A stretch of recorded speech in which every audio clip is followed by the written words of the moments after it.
Assalamu alaikum, peace. It's Fatimah, Coach Fatimah, 1/3 of Outstanding Personal Relationships, and co-author of the new book, Let's Talk Polygamy Uncensored.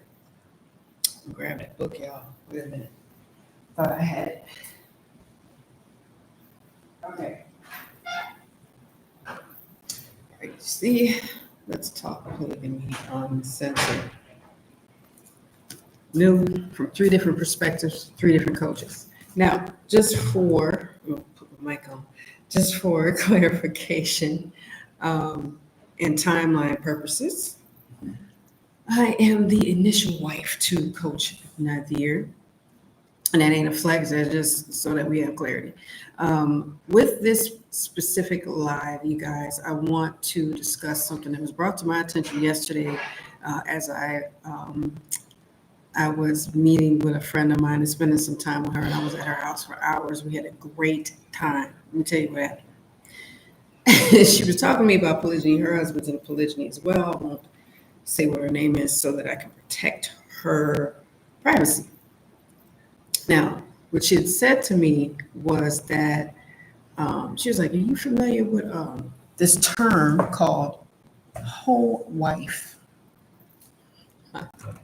That was a new one on me. Now, I've heard of a few different terms that were toxic that have been embraced by many women in polygyny, specifically in polygyny, because you got to be a co-wife but not a whole wife.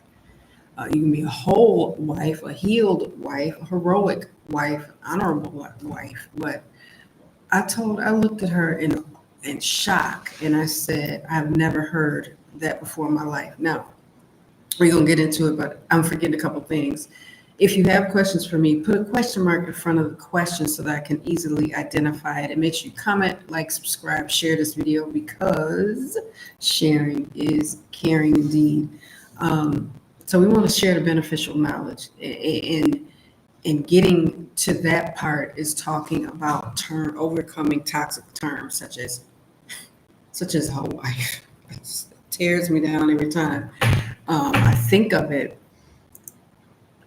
because I just can't imagine giving myself an attribute of anything other than wife. Now, in this specific case, now many things. I'm an artist, I'm an interior designer. I like fashion design. I love nail art. I love jewelry making. I love so many different things. I love laughter and building people up and making them feel uplifted. I love learning from others, but one thing that I hate to learn about is these toxic terms. I know a few women that have used the term the phrase hojabby phase. I had never heard of it until a friend of mine got divorced. She's now married to a different man, and she's thriving. She's in monogamy, but open to polygyny. He's not interested in it at this time of his life. That could change, right? She told me, she said, this one sister told me that I was in my whole jabby phase. And I was like, what phase? She said, yeah, girl, they call it whole jab. I said, so we're dishonoring our hijab, our covering, our khimar, Islam. So many things get taken down and disrespected when we use these terms. So when we talk about overcoming toxic terms, it's about not embracing them. It's about not identifying with them. So whole wife, not co-wife. Now, from what I learned yesterday, yesterday when I learned this, from what I learned, it is making reference to having a husband but not living with him, only using him for his parts and his finances.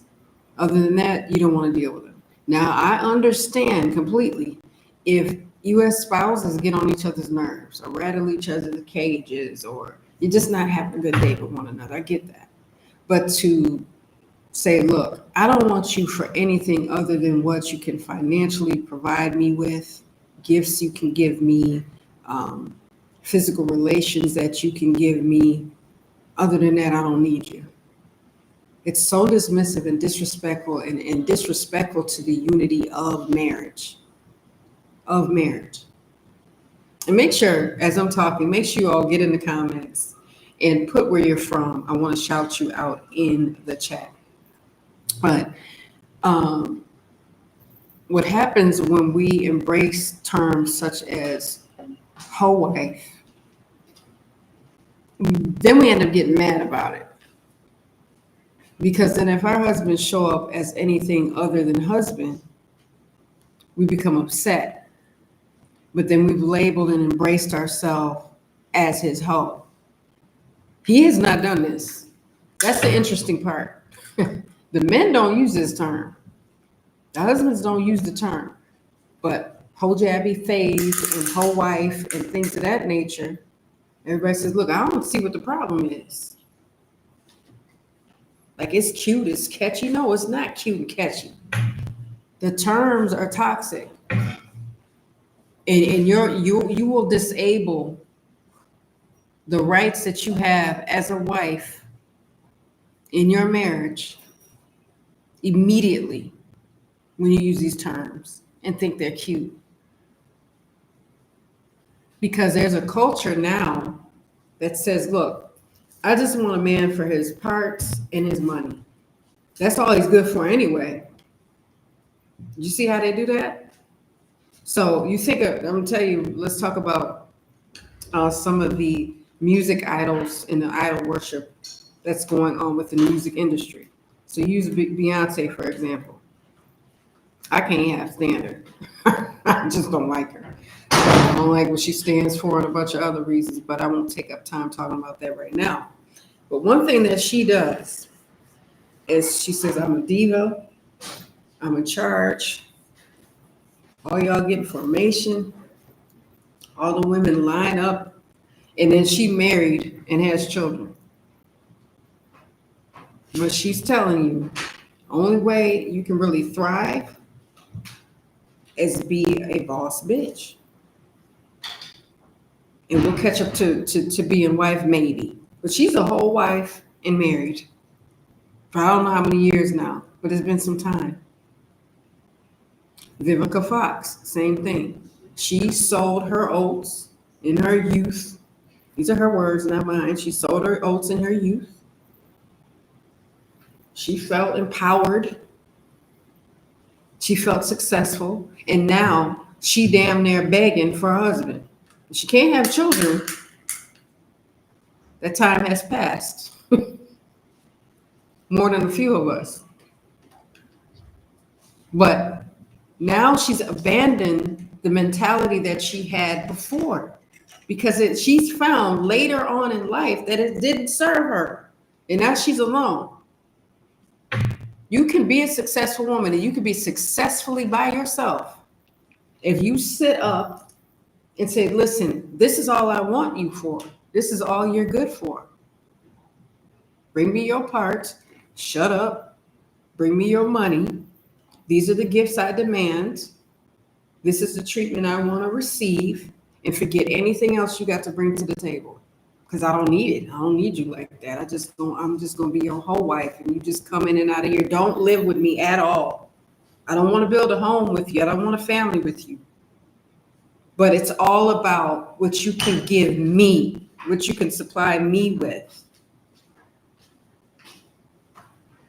But then people want to get a little bit of an attitude when they might reach a level of maturity or mature thinking. You know what? I wish I hadn't wasted my years or wasted my time. Because that's what ends up happening. You waste your years, you waste your time, you waste the resources you could have used. And because you to Pennsylvania.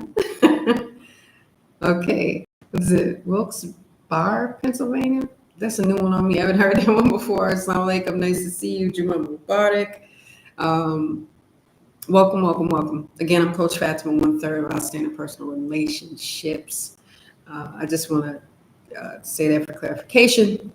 And we are talking about not using terms that are toxic. So overcoming toxic terminology such as Whole wife. Let me know in the comments, guys. Have you heard this term? And what other terms? I've heard of side wife. That's not as aggressive. Because when we say whole, I think about prostitution like many people do.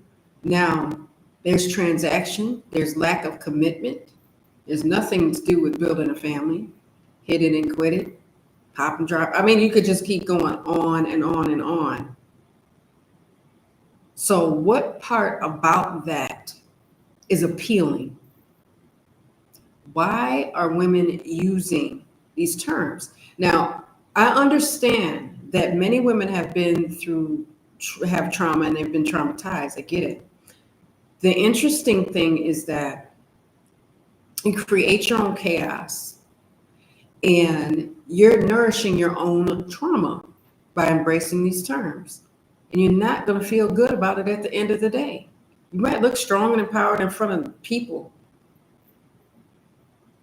but you will not build yourself up to your potential by embracing these toxic terms. Polygyny is already a challenge, and it comes with its challenges. Life will be lifing. So you're going to add to that by calling yourself out of your name? Well, we get mad if somebody calls us. If somebody walks up to us, if somebody walks up to us and calls us a whore, would we be offended? Why? Because we don't identify as that. We're not that. We don't live that life. So to lovingly or playfully, through jest, use these terms and then expect to feel good in polygyny, that doesn't make sense. And if you feel good about it, merely masking the emotion, because that means you want to detach from the husband that you say you might love.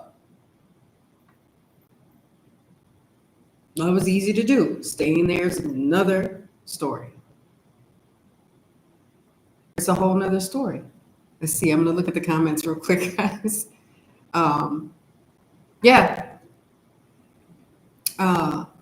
think if you're threatened and choose to use the words that hurt. Yeah, I would agree. However, I love that you said choose to use. Choose to use the words that hurt. Choose to use the words that empower you is what I'm saying. Because it's one thing to have somebody threaten you. It's another thing to have this threatening behavior in yourself. Because you're living inside of this vessel all the time and your brain is always listening all the time. And so when we say, this is my whole jabby phase, I'm a whole wife. The man ain't said that. The co-wife has not said that. But if you're saying it about yourself and to yourself and expect to be successful in anything and use toxic terms to describe yourself and embrace these attributes, you will start moving like a hoe. Now, that doesn't mean you're sleeping with a bunch of people, but your eyes will start wandering in IG and Facebook and all these other things.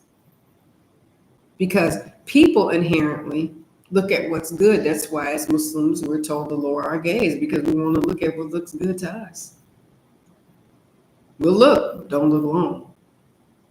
We'll glance, but lower your gaze. Because what looks good to us, and sometimes what feels good to us, becomes such a challenge, and it has so much turmoil wrapped around it. I can't imagine somebody introducing me as a whole wife or me introducing myself as such. I like to introduce myself as things that I aspire to be or that I am that are positive. I could be hurting to my core and I would still want that for myself. Because at least in my mind, I'm like, look, I have something to build up to. I have something to build upon. But introducing myself or my co-wife or my daughters or whatever the case may be, or my loved ones, I mean, you're supposed to love yourself as a whole.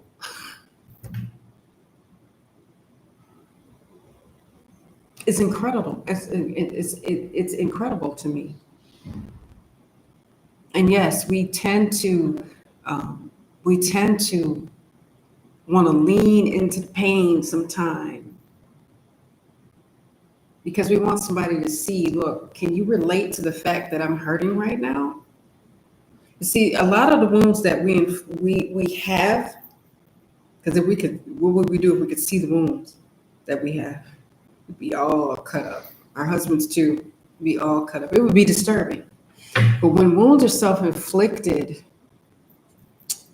when people want to do harm to themselves, I know in America they have hotlines for that. They have emergency hotlines for that. And specifically in the upper Midwest where I'm from, because I had a friend of mine deal with this with her daughter. And they've been vocal about it. It's not a secret.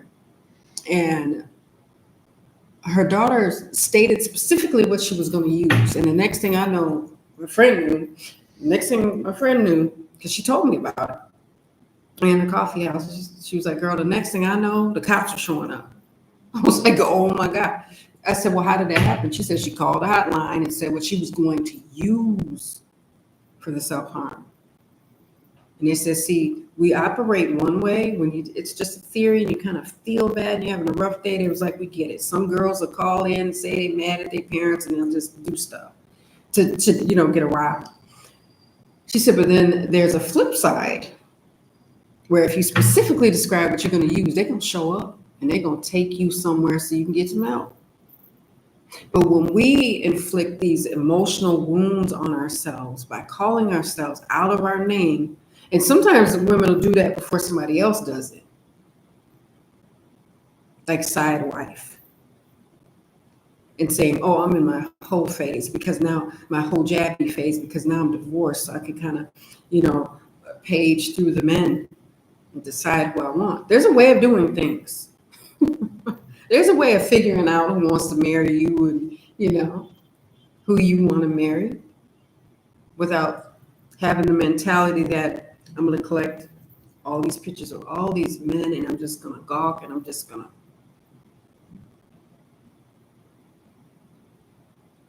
gawk. I'm going to fantasize. I'm going to do all this extra stuff. We're people. But when we use terms that hurt us, I love that you said that, sister. When we use terms that hurt us, it is a choice. It's a choice. And we have to be careful what we choose, because sometimes you'll find out that the person that has dragged you the most in polygyny is yourself. Because you have assumptions, you might judge yourself harshly, you might create things that aren't there. And some of us and some other women went through abuse and they went through things. They're not making it up. It's happened. Because it's not that the word is doing anything to us. The word polygyny, plural marriage, polygamy, it's under the umbrella of polygamy.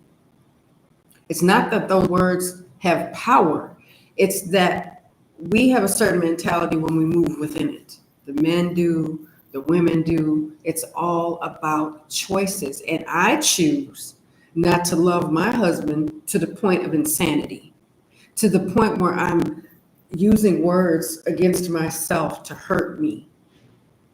I did enough of that with my assumptions until I said, no, I'm not going to assume them. I'm going to start asking people questions. Because have I given people the opportunity to answer questions? Have I asked questions? Have I opened up the conversation? Or wait for other people to do that? What if they decide I don't want to? What if they decide, I don't know if she's approachable. She might not be ready. She didn't ask. And then you look up and there you are. Everywhere you go, there you are. Well, yes, I'm reading some right now. Okay, I never heard none of these names. Exactly. They're all new. New Jersey in the house. They're all new. It's new stuff. But not only are we dealing with the social stigma of polygyny, then we got to come over to here and who we are and then drag ourselves some more through it. Let's not sign up for that class, guys. Let's not sign up for that class. Yeah, we have to question ourselves and our intentions. Because we know if we're going into something and we intend to do something wrong. The beautiful thing about being in your own body is you know how you're set up. You know if you're being nice, nasty, if you're being nasty, if you're assuming, if you're gaslighting, if you're name calling, if you're accusing, all these different things. And sometimes it takes somebody that loves us to tell us, time out. Baby, this is not your best self.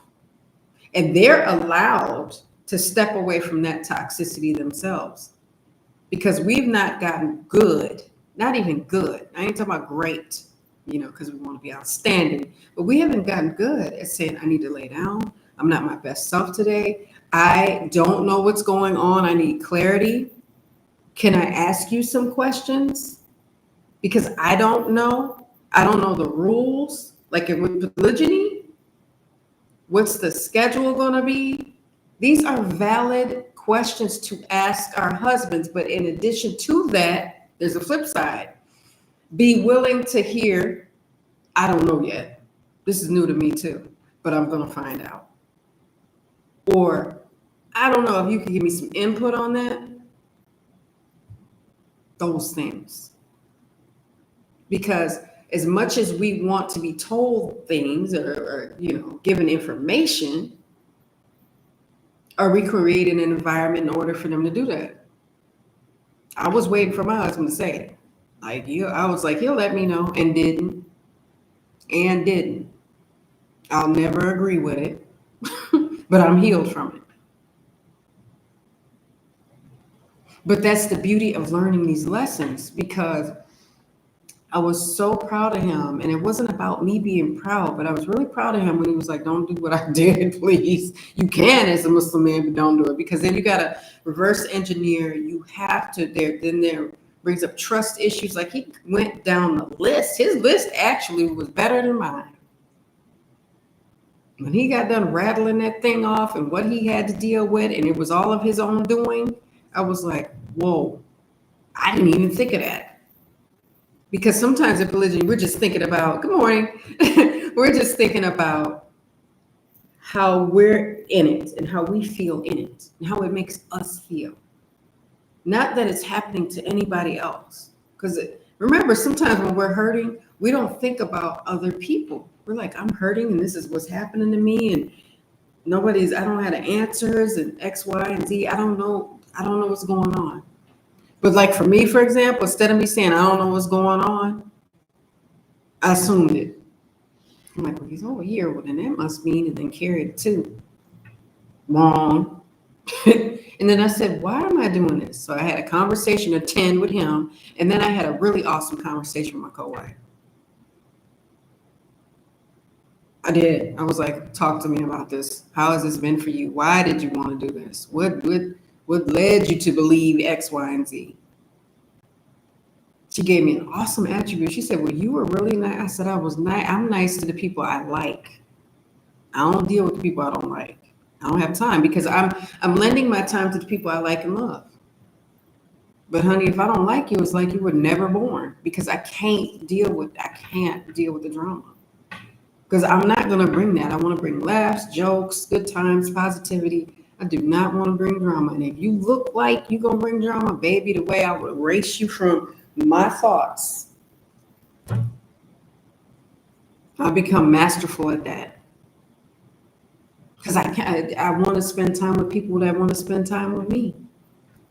And I want to see what I can bring to the table. What do you need? Not just what I need, but what do you need? Is there anything? Can I give you a joke? Can we go on a walk? Let's go get some ice cream. I'm spontaneous that way. I can't stand boring people. I can't. I mean, if you're going to be that way and be really mean, but I'll shout out to my introverts who are not boring people, but they get drained by others and they have to go somewhere and decompress. My entire family in my house, in my home, they're all introverts. You could hear a pin fall in here right now, and there's 3 other people in here with me. Pinfall. It ain't got nothing to do with being live. It's got everything to do with being introverts. Just in their rooms, doing what they got to do, just at peace, and just as calm and serene as it wants to be in here. Because they love their peace. And I love that for them. I'm an extrovert, but I have introvert tendencies. Does that make sense, y'all? It does to me. It does to me. So if you're an extrovert, you understand that we can get drained too, but not as much as an introvert does. So it's okay if you present that way, and that's who you are. But I can't do the sit around toxic, need supply, need a reaction out of people. I can't. Boring. Mm-mm. You're just existing with somebody else. I'm existing every day, even when I'm in this villa by myself. I'm by myself sometime, and I'm existing like a mug. And I'm having a good time. I know how to keep me happy. I know how to entertain myself. I know how to be productive and busy, because when you're in polygyny, we have to understand that we have to have a life outside of our husband. That doesn't mean we separate from him. That doesn't mean we disassociate from him. That just means we have to. I love that when people say, pour into the cup. I have to pour from my cup. Okay, what you're pouring from your cup is what is overflow. You're not pulling everything out of that cup and dumping it in to somebody else's cup. It's from the overflow. The fullness of the cup is what you need. The overflow is what you offer someone else. So when I have good overflow, when I have happiness, when I have these things that I've put into my cup for myself and it flows over, then I give. And the people that love me do that for me as well. Did it happen overnight? No, I had to learn it. I had to learn it because I'm an empath, and I had to understand that, okay, if I say to my husband, would you like a cup of coffee? There's goodness in that for him. But I've already set in my mind that I'm going to have a cup of coffee, whatever his answer is or not. Because that's what I want. That's what I need right now. And it's okay if he says, I don't need that right now. But at least I offered. Because I'm going to take care of me. But I would also like to take care of something that you might like, which is coffee. It's like the little things. I love the little things that people do. I was with, we had a family event at the park this past weekend when our daughter flew into Nazir, Egypt, and she had to leave. And y'all know I was a mess for about 2 days. A mess. I'm like, my baby is in the plane. She's flying. She made it safely, alhamdulillah. But 10 days of bliss with my daughter. Bliss. I had such a great time with her, and I ran with that girl for 10 days. The family did too a few times. We all were together. But the last day, the day before the last day, so this was, I believe, a Saturday, the grown kids went walking, and the little babies were playing around, our littles, middles, and bigs. They're all kind of scattered about, but close to each other. And my co-ed, Coach Nyla, and I were sitting there, and she got me and her French fries and a soda. It's the little things. And when I tell you that fries and that soda hit the spot, and I was like, she just knew. It's little stuff. But she was going to get one for her, so she got one for me. I mean, that's the beauty of positivity. But we can't get to that point if I'm calling her a hoe wife and she calling me that, and we identify as that, and we expect our husband to treat us like a hoe and come in and out and just, boop, coming in and out, go, throw us up against the wall, bounce us off the table, and then say, bye, here, pay these bills, and leave the money on the nightstand. That's all that's missing. Because it's so disrespectful. It's so disrespectful. How can we have successful marriages if we going into it married and acting like we're not? You can't do both. I could never be in monogamy again. I couldn't. Because I have to have days where I'm really laser focused on the work I need to do on me. But when my husband is home, I'm making sure I want to take care of. Okay, what does he need? What do I need? What do the kids need? Let me check it on everybody and see what's going on. And then I kind of let them know, okay, this is the day I'm having. Like the day my daughter left here, I was a mess before she got to the airport. My husband knew it, my son knew it, my youngest daughter knew it, who was 22, grown. My 17-year-old son, the one I just spoke of, he knew it. And my 12-year-old, I tried to pull myself together because I didn't want him to be upset because he sees his mother super upset about his sister being gone. I want him to know he doesn't have to be. Our youngest son, he feels like, sometimes it feels like he's 60. He's very mature and he's like an older gentleman. And they all gave me hugs. They all were here for me. They all got me through it. They all had positive energy, and they knew that they needed to pour into me out of their overflow. How can you make a genuine connection with your husband if you calling yourself his own? How can you make a genuine connection with your co-wife if you call her a side wife? What is the world coming to? Look out your window and turn on the TV. Yeah, we do need time to ourselves. Okay, question. Can a husband tell his wife in seclusion and swear by law that he loves her more than the other wife? If I was a man, I wouldn't do that. I would not do that. I would not do that. I'm gonna tell you something Coach Nazir told me. Because he did see, we make jokes about man math and woman math. We're only here for a little while, sister. We won't care about none of this on the day of judgment, on the day of Yom Kippur. Let me tell you something. Men, and I typically don't like generalizations, but I'm married to a man that coaches and trains and speaks about these very things. Go ahead, Shawai. That's my son. Tiptoeing in the room and what I was just talking about. Let me tell you something about men. Men don't say things like, oh, that's my first wife, that's my second wife, unless they're speaking of timeline. Remember I said at the beginning of this video, right? They say, these are my wives, this is my family. But they rarely say, this is my, Coach Nyla ain't never said, this is my first wife, Coach Fatimah, and this is my second wife, Coach Nyla. Because if he did talk like that, I'd be ready to call his mama. Because what do you do when somebody has lost their mind? You call their mama. Not that she could help, but I'm just saying, look, I don't know what happened to him, but this is the status report. Because he doesn't talk like that. So when men are married to women, so I've been married 29 years to Coach Nazir.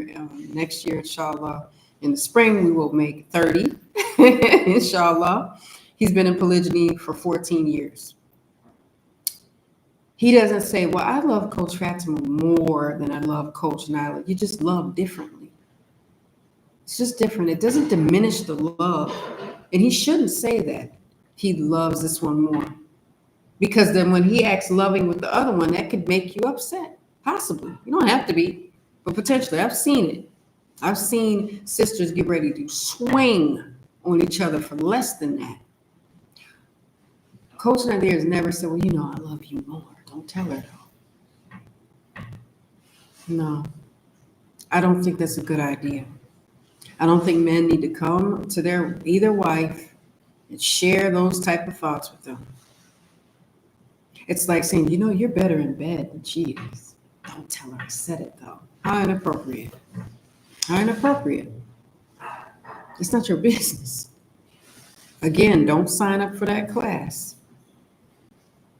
Polygyny is not for the lazy or for the weak. We might feel defeated sometimes, but polygyny is not impossible. I'm living proof of that, and I'm telling you, I thought it was. I'm like, ain't no way. I don't know how that would work. I didn't have to figure out how it worked. It worked because we put in the work. And Allah put me in this position for a reason. It doesn't have to do, this don't have nothing to do with Coach Nazir. It doesn't. It's like it has much to do with him, but this is not about him. This is about Allah building me up.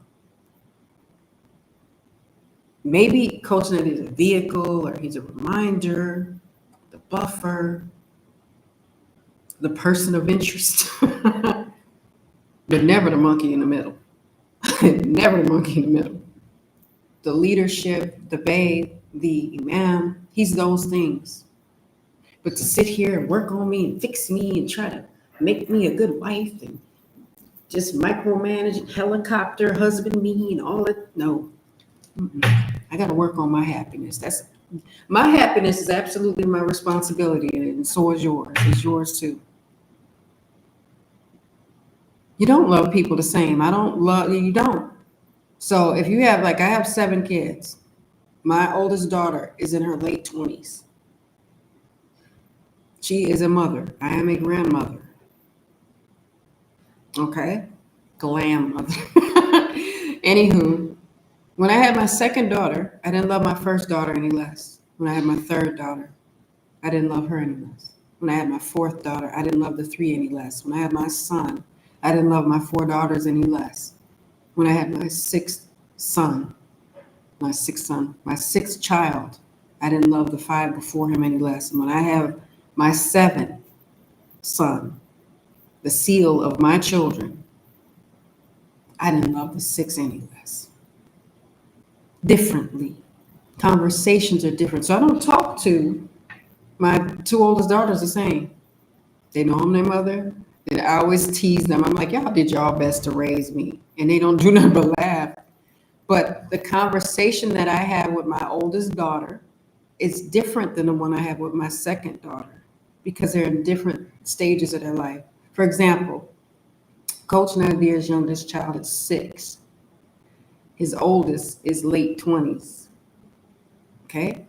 The conversations that he will have with them as their father are going to be different, but he doesn't love less because the child is newer to the family. Just love differently, communicate differently. Now, you know what I mean? You talk to the second, third, fourth wives like they're children. That's not what that means. But it doesn't diminish the fact that they're still married, they're still loved. The communication might be different. One thing I learned, I already knew it because I live in this body, and I've been knowing Coach Nazir since he was 14. So I've been here a long time, long before Coach Nyla. Coach Nazir has always been introverted. He's always been brutally honest at times. He didn't shy away from things. You know, that's just that's his personality. He likes his seclusion and his alone time as an introvert. He likes when you're home. You don't have to be yapping, but he likes to have his wife home so he can see us. He sees his children and his wives every day. Every day. Now, if he's up in somebody's airplane, then that's different. If he's in another side of the world, then that's different. He might FaceTime us, right? But he's very intentional. So we know, based off of how he carries himself as an individual, as a Muslim, this is the expectation. That doesn't mean he won't change his mind, but that's the expectation. Dope law in the house. We know that. Okay, let's read a couple of these. Yeah, men and women are different. Men can love many women. I agree. My grandpa did, my dad did, my husband does, my brothers do. You know, it is what it is.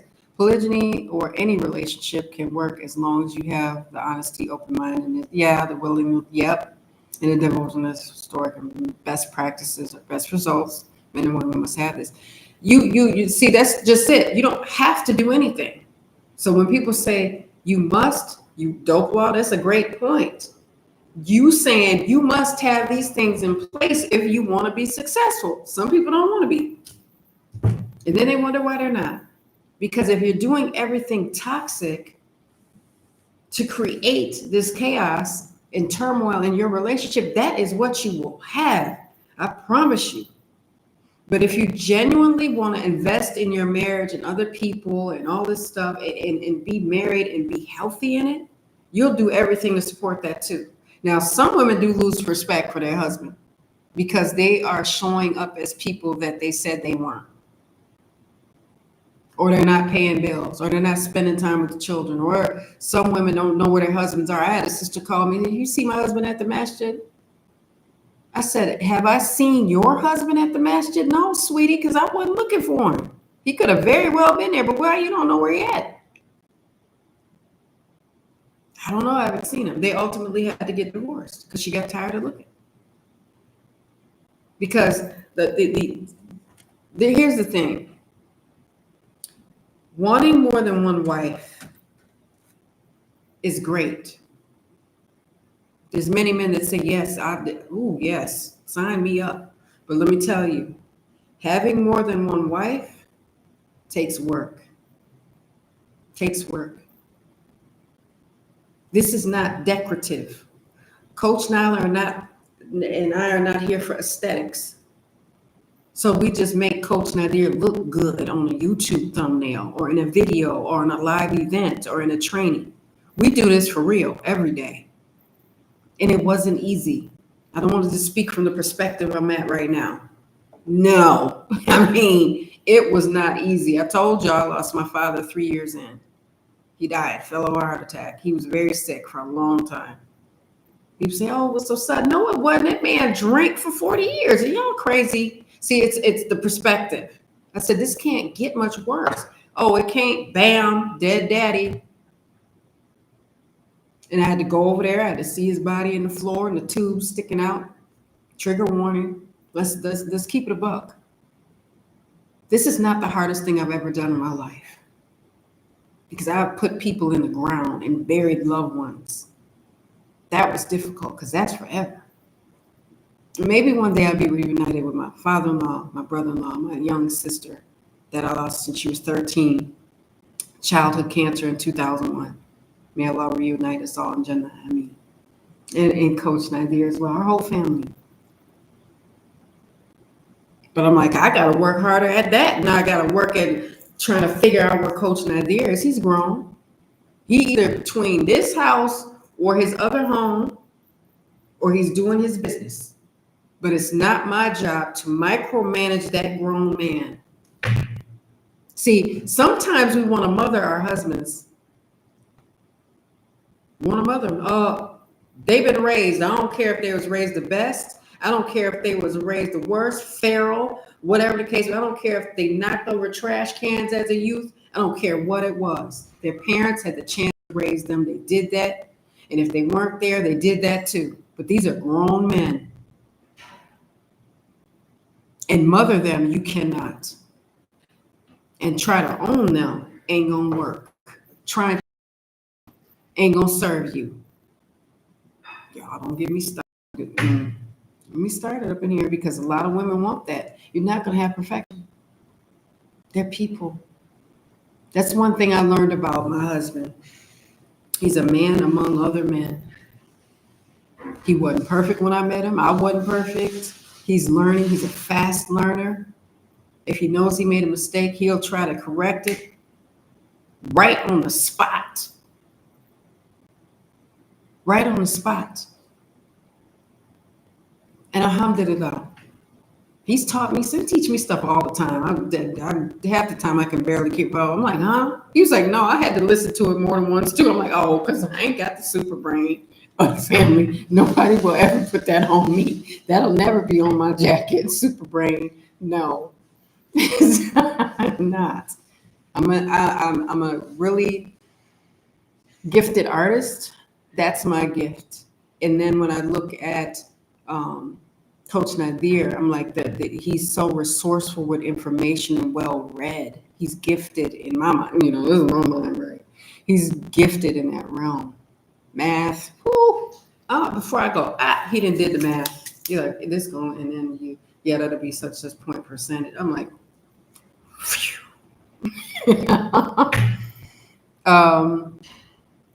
stay encouraged, Coach Fatimah. Thank you so much for your devotion and sharing.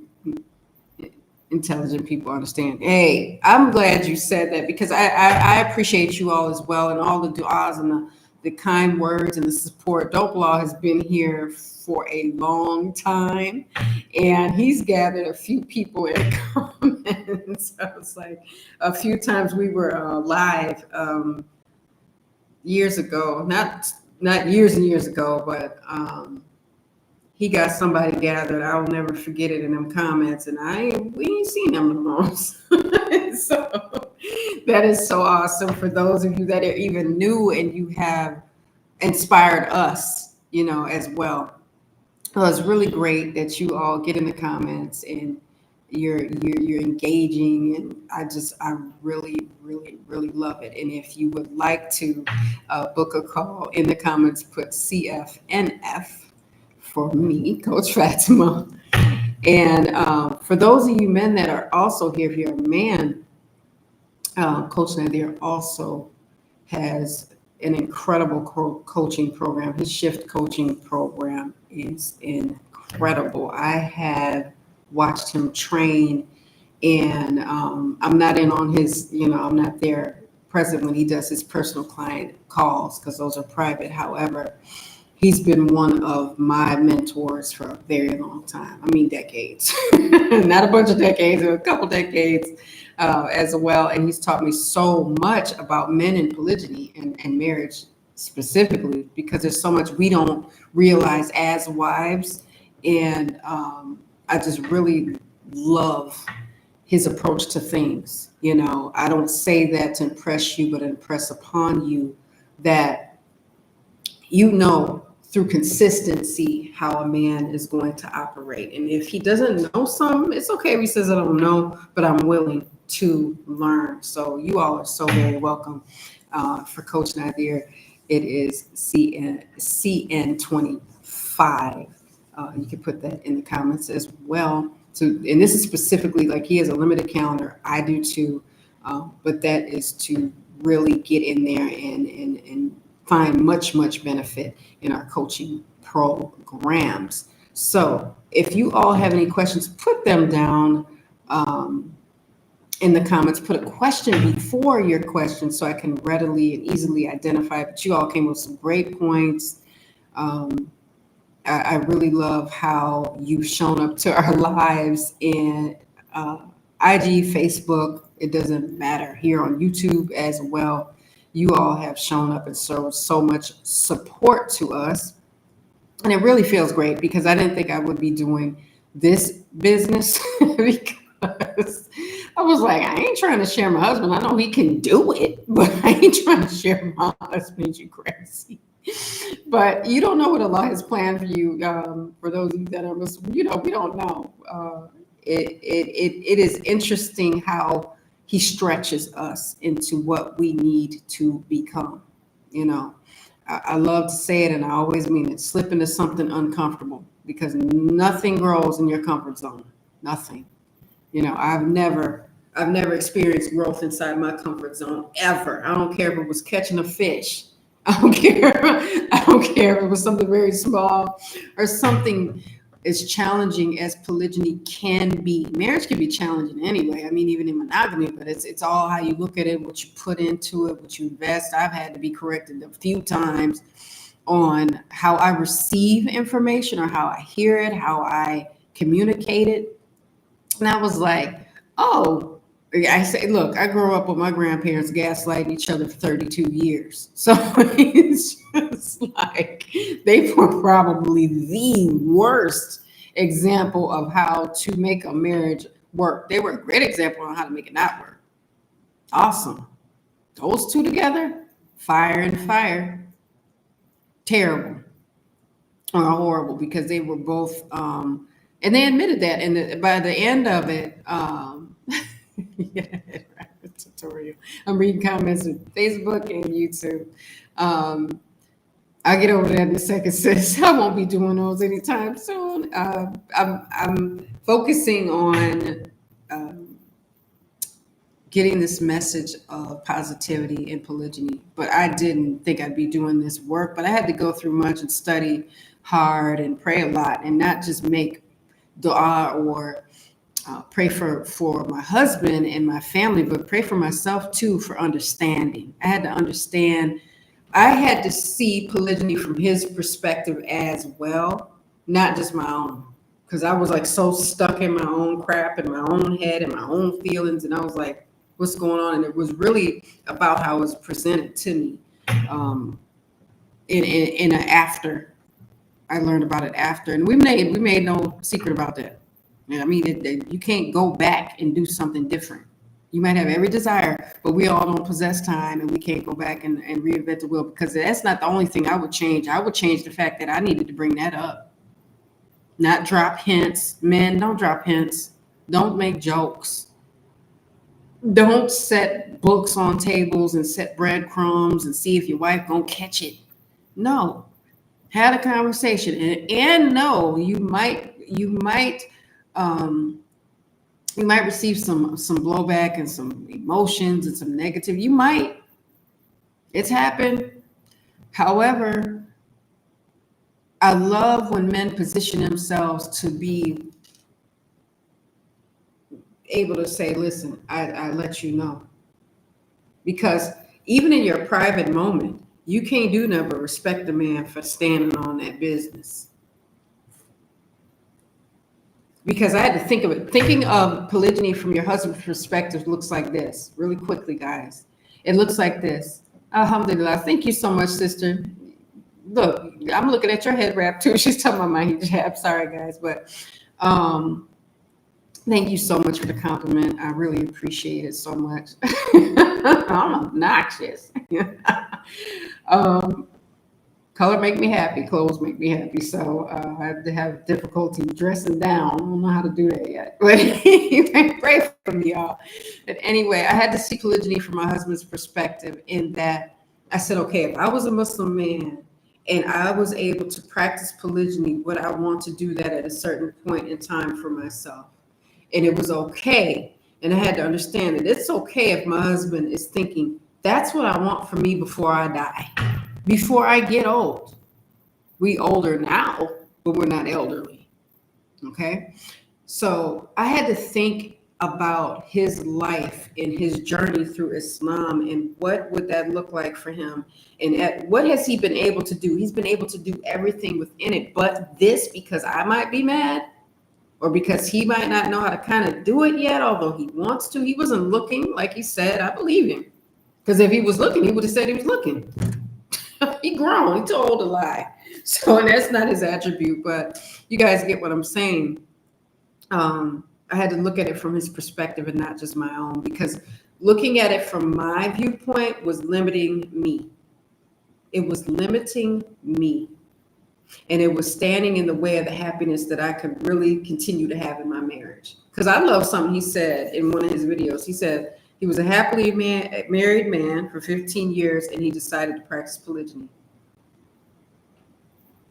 And there's another thing he said that was really nice too. He said, when marriage looks so good, if your wife made marriage so good for you, you want to do it again. I believe that.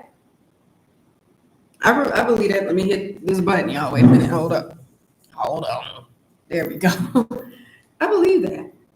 I like that he said that. I like anything that a man says, and that's the truth of the matter for him.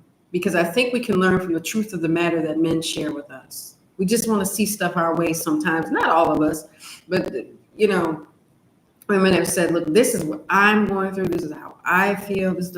With making no mention of, okay, let's see how your husband feels about a thing, and let's see where we can improve. I remember I made my husband a cup of coffee once. It was a new recipe that I decided to throw together. And I remember saying to him, let me know where I can make improvements on that. And I was like, I need to say that more. I do. Not say it so that he can say it back to me so that we both said it. Because that's just like, that's crazy work. I really want to know where I can improve on this, because he's drinking it. I might like mine this way, and he might not. Let me tell you something real quick. Coach Nazir will never really eat no yogurt. So my expectation is that he won't really eat it unless it's part of magluba or something like that. Savory, not sweet. He ain't gonna never come up in here and ask me for a cup of yogurt. If he does, again, I'm gonna call his mom. Call his mother. So I'm not gonna call his mama like that. So son over here eating yogurt acting crazy. But My expectation is that my husband is not going to ask me for yogurt. My expectation is that when dinner time roll around, he's going to want something to eat. Because that is what he's shown me that he's about. My expectation is that my husband is going to take all his children to Juma every Friday without fail. My expectation is that my husband is going to pray 5 times a day and more. My expectation is that he's going to solve a problem that arises in this family. He's going to terminate whatever threat it is. He's going to go up, over it, around it, through it, power slam it, kick it in the head, whatever it is, it's going to disappear because that's what he showed me. But he's also showed me that he still needs to learn some things and he wants to. And I need to let him do that, not give him permission, but not cause interference. I don't give him permission to do anything. He's alive. He's full, well alive. And he's not my creation. I'm not his Lord. And if we are willing to embrace that, marriage in monogamy and in polygyny will not be as challenging as it is, as it has been for many of us. I'm like, I don't let this man, mama. His mother doesn't demand of him the things that I'm like, well, he should have told, and he should have said, child, he might be waiting to say it, but seeing whether you're approachable or not. Are we ready to have that conversation? Because I don't have, for me, I don't, at this point in my life, I don't have a problem having any conversation that I need to have with anybody. And whatever I feel in my heart, I will say that to them. That don't mean you got to be rude and disrespectful. No. It just means, okay, all right, people ain't got time to be figuring you out. And I'm like, he'll figure out what's wrong with me. I'm like, no. Because guess what? He got other stuff to do that ain't his job and he shouldn't have to. Where do I need to work on me? What do I need to work on? Me listening. Because I'll be going, I should wear the pink thing with the purple. No, that's a different shade. And he'll be talking about something important. And my brain will go, I'm like, check back into the conversation. Because what he's saying is important and beneficial for me.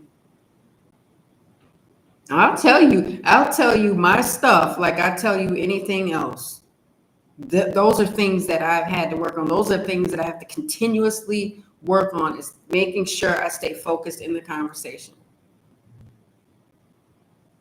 Because sometimes when we're learning something that's new to us or scary for us, or that we feel like we heard before, our spouses need us to check into the conversation and put our listening ears on. I love that constant reminder.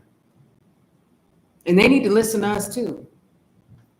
They need to listen to us too. Not for a long time. Not when it's something where they're feeling wildly disrespected. No, they're allowed to say, let me get up. Let me move. Because we're consenting adults. Okay. Make sure y'all put a question mark so I can see it, because I'll be wrapping it up soon, guys. Okay, let me read this one.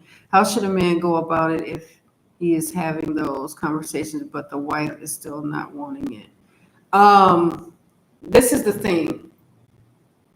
And it goes kind of with your question. I think, was it me or Coach Nyla? I can't remember, child. I got us both mixed up on that one. But she had said, we were talking about choosing to stay in polygyny, right? That's the practice of having more than one wife, y'all. We know we're not saying polygamy. We're saying polygyny. So, but I remember we were talking about that on a video, and you're making a choice to stay. You're making a choice to be in polygyny. Now, she made her choice to marry Coach Nazir because she wanted to be married into this family. She said that to me. She was very honest. And she was like, I thought these things. And I was like, I get it now. Because she's good at blending, right? Because she comes from a blended family. I'm like, oh, that makes sense. Because I didn't know that about her. I didn't know. And I chose to stay married to him. It's a choice. So I chose to stay. She chose to marry. You see what I'm saying? It's still a choice. So he made a choice to say, I will be married to the two of you, remain married to the two of you if it's a healthy dynamic. And we're saying the same thing too, right? But we're not saying it as husband and as men. We're saying it as wives in polygyny, which is much different than men in polygyny, husbands in polygyny, right?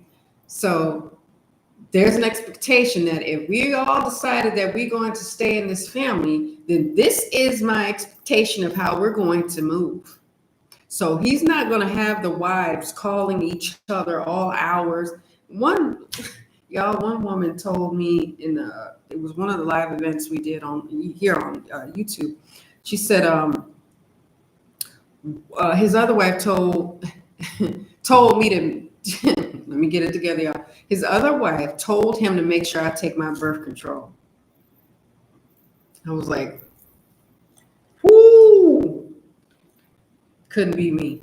Couldn't be Coach Nyla. You better not tell him nothing about that. You better not say no mess like that coming up out your mouth. He know he ain't got to worry about that with us. If we call him on a phone, we either lost connection or somebody is sick or something's going on, or we need to get him really quick on the phone for whatever the case may be. If we calling him on the phone, something's going on. If it's 2, 3 in the morning, he knows on his soul it is an emergency. Not, I miss you. What are you doing? Never. Would never do that. Well, in Islam, I'm speaking from an Islamic perspective when I talk about this or I answer this question. Really good question, too. Sometimes, see, when wives don't want to have the conversation, initially it's about fear of loss. One of the most powerful things that Coach Nazir ever said to my late grandmother is that he wasn't going anywhere. And he said on our video, he said, I thought it was weird that she would think I think it's weird when women think men are gonna like not be available to them anymore after polygyny. It's weird to him because that's not how he operates. However, he also knows that there's a lot of assumption and a delusion, and there's a fear of loss. Because there's another wife, there's this unspoken threat in some minds of women. Because I was like, I don't know the rules of this yet. I don't know what he's going to do.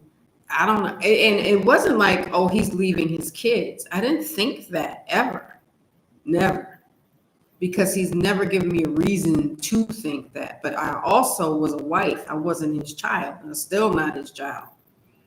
Right? So I'm living my life with him as wife, spouse, not as it's my dad. He's always been in. I have not always been in the world with him. He's always been in the world with his children. Right? He met them before they got on earth. So, right? That wasn't the same situation with me. So I knew I lived before I met him. So it's different. It's a different dynamic altogether. However, he didn't give me a reason to think he was going to go anywhere because he never went anywhere. He was always my husband after we got married. He never stopped being my husband. He never stopped being present in the home. His hours changed drastically, but I saw him every day. Every day. He made sure of that. If a man wants to, he will.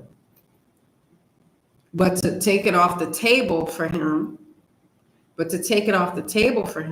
he has a choice. If you don't want him to do it and he still does it, the choice that lies before him is to try his best, be productive and proactive as much as he can. But to say, I'll take it off the table because you don't want that for me as a grown man, he can make his choice to be in polygyny. And you can make yours to not be with him. And he can make his choice to not be with you anymore. Men typically don't lead with divorce and saying, look, I'm mad, you're out of here. Let's get divorced. When we get mad, we will throw that out. We shouldn't. But it's like, okay, I don't have anything left to do, but I'll just throw this divorce thing out. I love the article I wrote, can't wait to get the deed, the divorce. Because we gotta weigh it, ladies. Let's weigh it. Are we willing to give up a good man, as rare as they are? There's a lot of them, but to find one in polygyny that's doing his best to be well-rounded and balanced and a leader. And I had to think about that myself. I'm like, am I willing to give up this great husband because he got married again? That doesn't diminish me.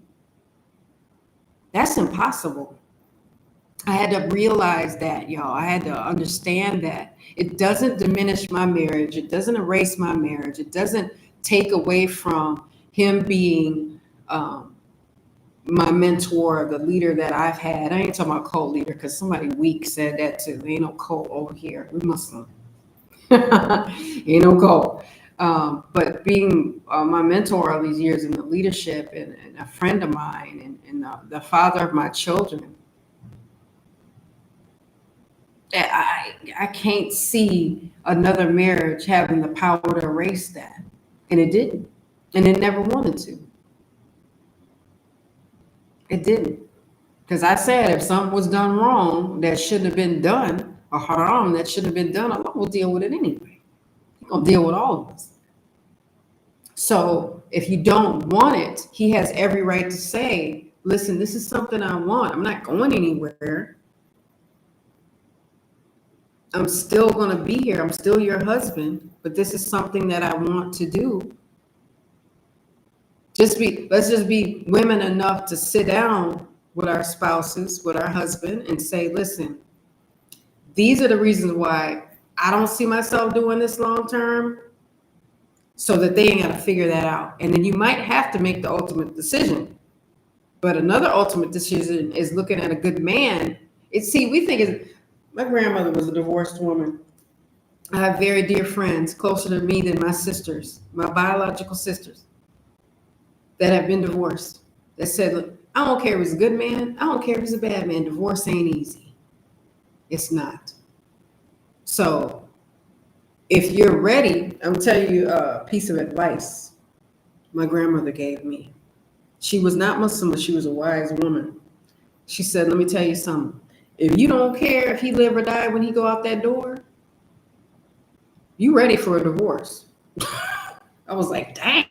Because I'm thinking, did you say that about grandpa? Because I told her, I'm like, well, grandma, don't be mad. Don't be mad that you married him. Don't regret that, because I wouldn't be here. She was like, well, I was like, my girl was a savage, but. And she said, you still care. That means you ain't ready. Because at the heart of things, because she was jealous I got married to Coach Nyla, because then that meant she didn't have all access to me, because she was a helicopter mom, right? So there was a jealousy there, and it took me to figure that out after she got old and she became demented. She had dementia. I said, oh, she was super jealous. And then I learned about mother wounds, and I had many from her. Might not have been her desire, but I had them. And I had to learn how to heal from that since I've been in Egypt. But she said, you care. And I'm like, yeah, I care about him. That's my husband. That's my kid's father. He's Muslim. That's my brother. That's my friend. That's my mentor. What you mean? She's like, I know you mad, but you ain't ready to get divorced. Because she knew at the heart of it, that's a good man. Good man. So, but, yeah, right. So, say that. You can visit me at coachfatimah.com for details. You can also put CFNF in the comments. But no, you guys, listen, I want you to do something. Do me a big old favor. Don't compare your first year, your first 5 years, whatever. We've been doing this for 14 years.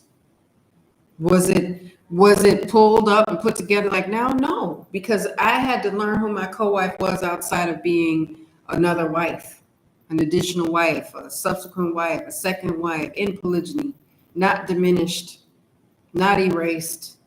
loved, cherished, and all those things. I didn't know how to do that. I'd never been exposed to that. I never had to share a man with anybody, especially my husband. It was like, what?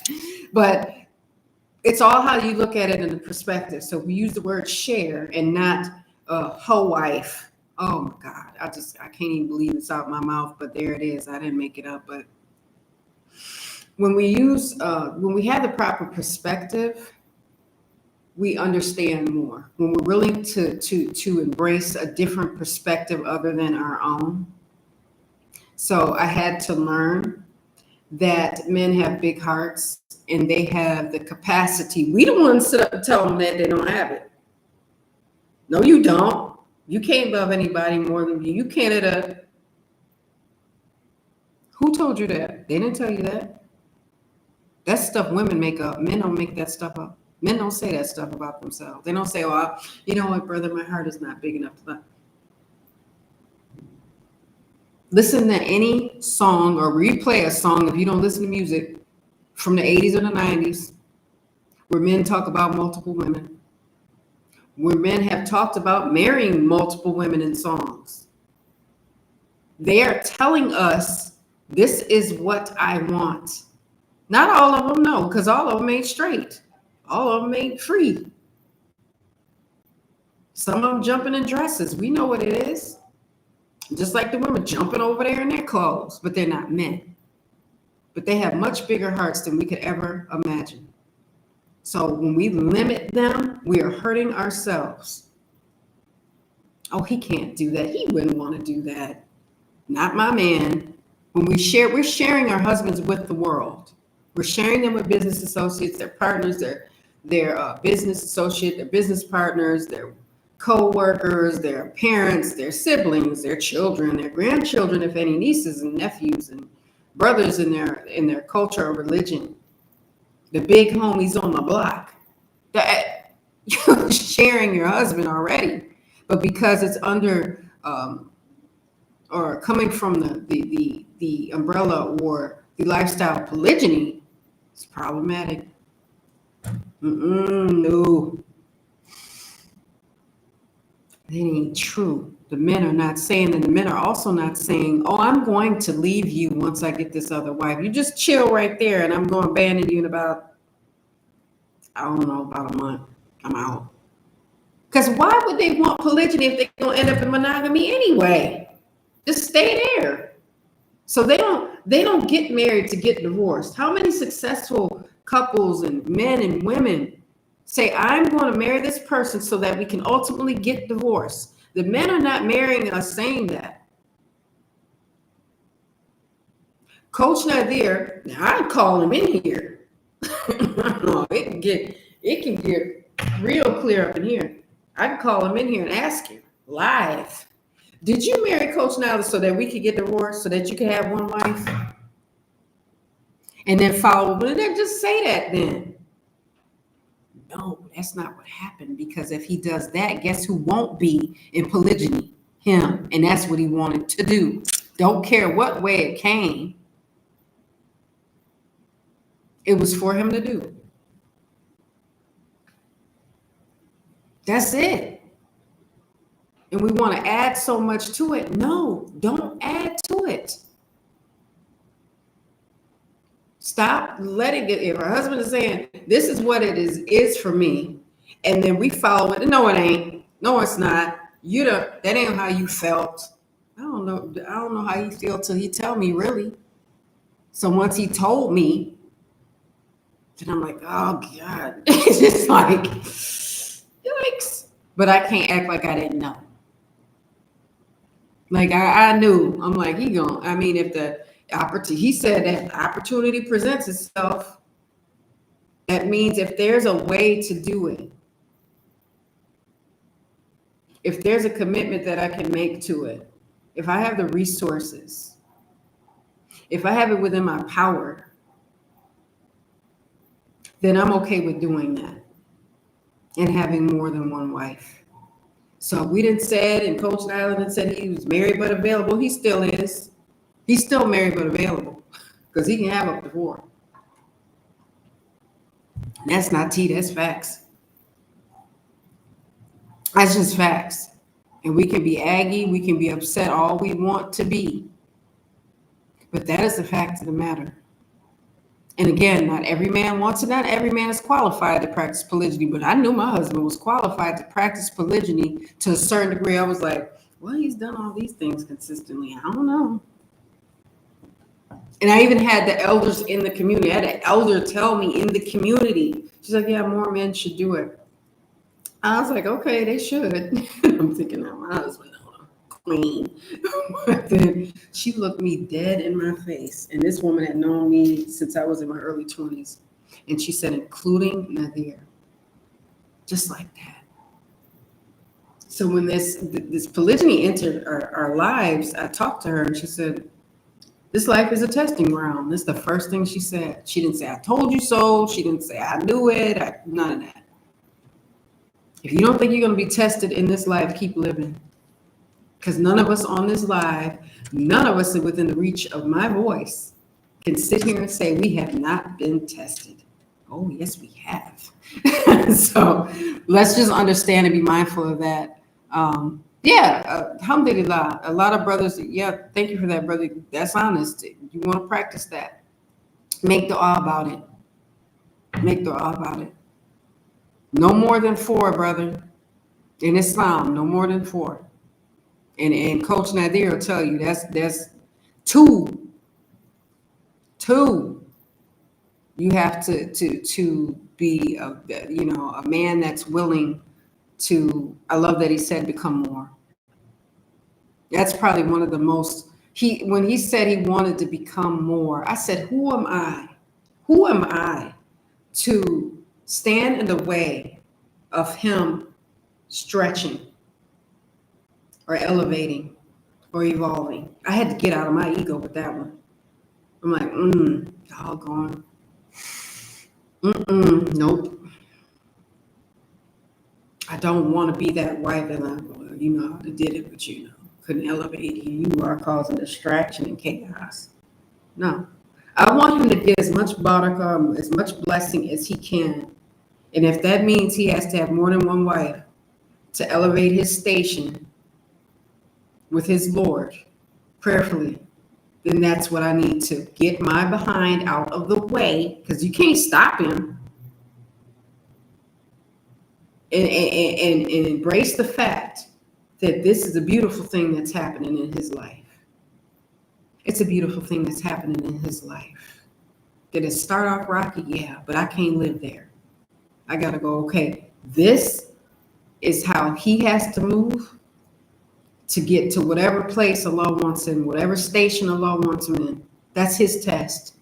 I might be in it like a fraction of what it is for him, a piece of what it is for him. But I'm not the end all be all in this family. I'm a lot of things, but I'm not the one that gets to hand out, oh, you can be blessed right now. And but you wait on that. I'm not going, you can't. No, it's about his relationship with his Lord. I don't understand why people are against polygamy but cheat on the person they're with. Me either. Don't sign up for that class. Don't sign up for that class. Who knows? Who knows? See, sometimes, the thing with polygyny though, polygyny has a commitment attached to it. Let's not forget that though. It has a commitment attached to it. Cheating is more socially acceptable. We don't like it, but at least it's not polygyny. Because polygyny holds a man accountable for taking care of his family, for taking care of his wives, his children, his family. Because the men are the ones looking at it oftentimes as that's their family. The women will chop it up and go, well, that's his family, and he has families. And the men really want to shout from the rooftops, this is my entire family. Look at how awesome they are. From the rooftop. But they get their voice silenced because we don't accept that socially. But y'all got to remember, the people that are running social media and society are the same ones that had us chained up. Thing, the oppressor. The colonizers, the same one talking about, well, we don't do that anymore. Yeah, y'all, you blacks learn that, okay? Learn it fast, hurry up, chop. Remember that. So I don't listen to people that have my people in chains. Polygyny is different from jumping on and off of people. There's honor. There's no honor in cheating. Absolutely, absolutely, absolutely. There's no honor. My daughter, my oldest daughter, when she got married, your stomach's full of butterflies and nerves. I said, honey, imagine how you'll feel once you can say my husband. She was like, ah! And as soon as she could say my husband, she's like, I get it. I get it now. Okay, let's see. Enjoy hearing you say it. Don't sign for that class. I remember hearing the gym say that. Yeah, that's my own boy. That's my road dog in my head, Jimmy Rohn. Absolutely. Don't sign up for that class. Sometimes Jimmy would sound zesty on him audios, but man, he used to bring it. He was so funny. Came in late. I hope this question is not a repeat question. I have 2 spouses, both told me intent. I have told I intend to marry. My first spouse, I started the process of marriage.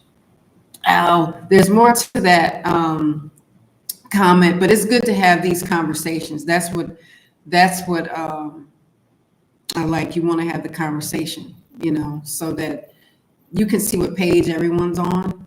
We love being on the same page. I've said it and I'll say it again. Some people want to be on the same page, but y'all ain't even in the same book. You're not in the same library. You got to get there and allow the leader to lead. Here's so much about that is so awesome. We really appreciate the kind words, you guys. We really do. Look how long I've been here, y'all. Wrap it up. I said that almost 45 minutes ago. Hell, the time flies so fast, but I have to get off of here and go pray. But I want to tell you, we really appreciate your kind words and support for our channel, for our family, for our team OPR. But we just, we want to have this mature conversation with those of you that are willing to do so. It really is a testament to growth when we're willing to get on here and be really honest about our experiences and the fact that we don't know what's going on always, and we want to be teachable and coachable. I had to learn. I'm still learning every day how to be the best version of myself that I can be. And this work is ongoing, guys, because we don't take one shower and say, well, I'm done bathing. If you doing that, then you got some different issues. But we want to make sure that, as we say every time we mean it, that we're in a mindset that is not limited. We want to always be in a growth mindset, right? Because again, nothing grows in our comfort zone. I had to learn that. I'm glad I learned that. I'm still learning from those that can give me, even as a coach, even within my own family. When I know I got a weakness in something, I go find the person that's strong in it. I'm like, I need help. And many times I've had to really lean on my co-wife. I'm like, look, I don't know what screen this is that I'm on, but she's like, oh, okay, and she helps. So, and there's so many different instances like that. I have countless stories like that. I won't bother you all with them now, but let's get rid of toxic terminology. Let's get rid of side wife, hojabby phase, baby mamas, jump downs, all those different things that people, not me, and not some of you that use to describe their family, their husband, their co-wife, their situation in polygyny, because it's all about perspective and making sure you want to grow and continue to do that, because you can't have a successful marriage by continuing to sabotage it and do everything toxic that you can, because you're just going to end up with a toxic marriage at the end of the day. And you will ultimately end up divorced if you are not very careful and willing to get out of your own ego. Quit looking in that rear view mirror. She too small. Look in that windshield and watch where you're steering, because when you're not in somebody else's lane, you don't have to worry about oncoming traffic. Okay. And sometimes you'll find yourself when things are not going right. So be willing to examine yourself as well. I'm going to wrap it up now. I'm going to go spend some time with my family, inshallah. I appreciate you guys being here. Thank you for your kind words. I'm going to leave you guys with some GLC. I'm just checking over here too. I get gifts, sister. She was asking about my beaded headpiece. I get gifts. I got 4 daughters, and they keep me look cute. And then a lot of people in the community, and my co-wife, and we exchange different gifts, and we find things along our travels. We did a vlog about that actually. So, where do we find our clothes? On our travels. I try to get something from everywhere that I've been, and I just, again, I love clothes and jewelry and design and all that stuff like that. So my travels, y'all, I ain't gonna lie to you, and just gifts from very generous, kind people. But yeah, all right, y'all. Hour and 25. You know, the funny part is I'm like, I'm just gonna be on here for a little while, but you guys brought such great energy, such great questions. And I'm going to come back into here again, probably sometime this weekend, inshallah. We'll have another conversation. So I will see you then. I'm going to leave you off with some GLC. Make sure you are growing intentionally, loving fearlessly, and connecting on a higher level every single day. I'm Coach Fatimah. I'll see you in the next one. Assalamu alaikum. Peace. But before that, make sure you comment, like, subscribe, and share this video, because sharing is caring. Okay, hit the notification bell also so that you know every time we upload. All right, we got YouTube University here for OPR, just like anything else, but this is really powerful stuff. And I will see y'all in the next one. Assalamu alaikum. Peace. Thank you for your du'as as well. Okay, guys. See you. Assalamu alaikum. Peace.